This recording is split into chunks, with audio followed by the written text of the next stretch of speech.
రవీంద్రనాథ్ ఠాగూర్ గారు ఇద్దరు తెలుగు వాళ్ళు మాట్లాడుకుంటుంటే విని ఇది భాష లేక మ్యూజికా అన్నారు. తమిళ మహాకవి సుబ్రహ్మణ్య భారతి గారు భారతియార్ సుందర తెలంగిణల్ పాట సైతు సుందరమైన తెలుగులో పాడదాం అన్నారు. ఇలా ఎంతో మంది గొప్పవాళ్ళు తెలుగు భాష మ్యూజికాలిటీ గురించి చాలా గొప్పగా మాట్లాడారు. మన జొన్నవిత్తుల రామలింగేశ్వరరావు గారు ఆ మ్యూజికాలిటీ ఏంటో చూపించారు.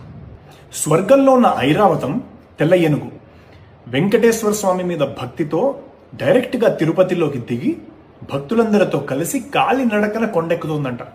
What a thought! భక్తులందరూ ఆశ్చర్యపోయి తెల్ల ఏనుగు నువ్వు ఎక్కడి నుంచి వచ్చావు అని అడుగుతుంటే ఎక్కడి నుంచి వచ్చిందో ఎలా వచ్చిందో దాని స్కెడ్యూల్ అంతా ఒక పద్యంలో తబలా సౌండ్ వచ్చేలా చెప్పిందంట ఏనుగు మీరాయస్తో.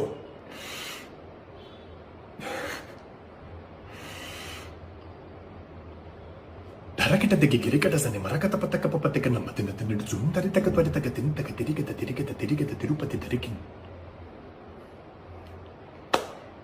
ఆ ఏనుగు ఏం చెప్పింది?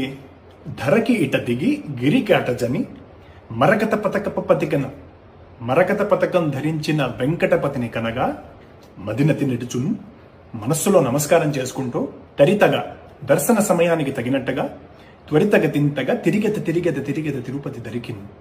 తెలుగు భాష మ్యూజికాలిటీ, తెలుగు కవుల వర్సటాలిటీ అనన్య సామాన్యం. నమస్కారం.